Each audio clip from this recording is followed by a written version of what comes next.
apology, Chair and member. We're not talking about it. It's a very sensitive matter. We just saying that for the purpose of our records, if we can say everything for what it is. Yeah. Thank you, Chair, and my apology, honourable members. That is where the difference between myself and General noMkhwanazi came in, and it was not meant to be a big issue. After the arrest of those that were involved, now we were somewhere in Cape Town with in an operation. It was Minister Kele then, but the minister came, approached me and said, "Tell me, are you sure the people that were arrested are the right people?"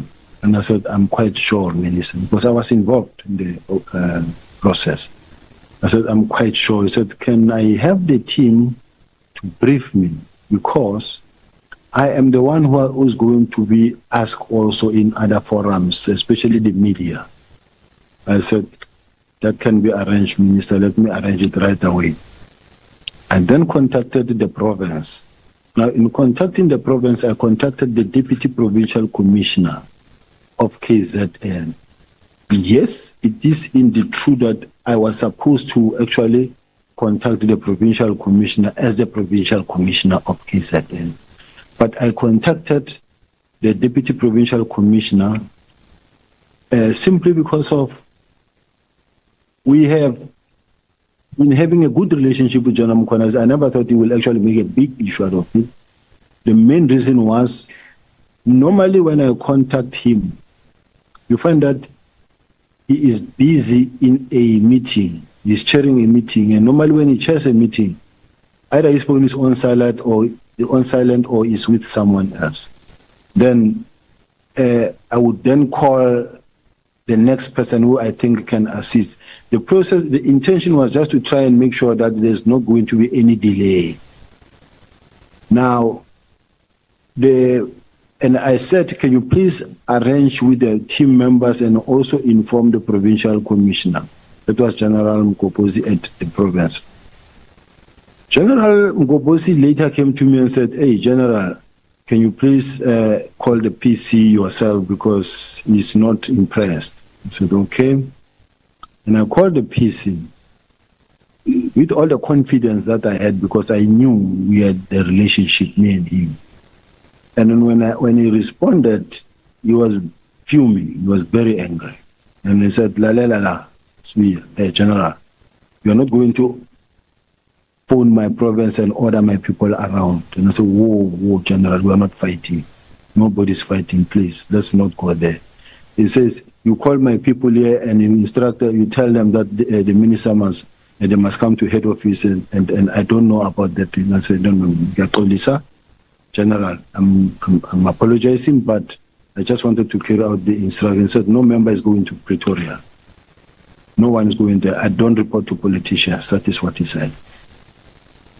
He said, but when he said, "You go tell the minister that I say," I also didn't take it kind that, but we are all trained members of the South African police Service, and we grew up within the discipline of the police. And from a student, you get trained who must salute who must stand up when who comes in, who must actually salute, who must greet who, how.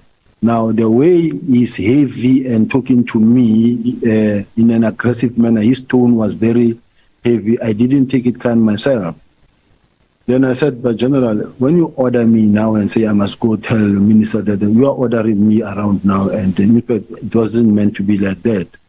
I mean, you're senior for you to talk to me the way." Then he said, "Oh, I don't know where you're coming with this thing of you being a senior." Then he dropped the phone. Then he followed me with a very long message that tells me that he's appointed in terms of the Constitution, and then I'm appointed in terms of the police regulation, and then he's responsible for policing in KZN. Say, from now onwards, you've got nothing to do with KZN. And now I'm being banned by the Provincial Commissioner to operate in KZN, when in fact I'm operating nationally. When you call meetings to discuss the project at head office, his people are not there. KZN is beginning to suffer.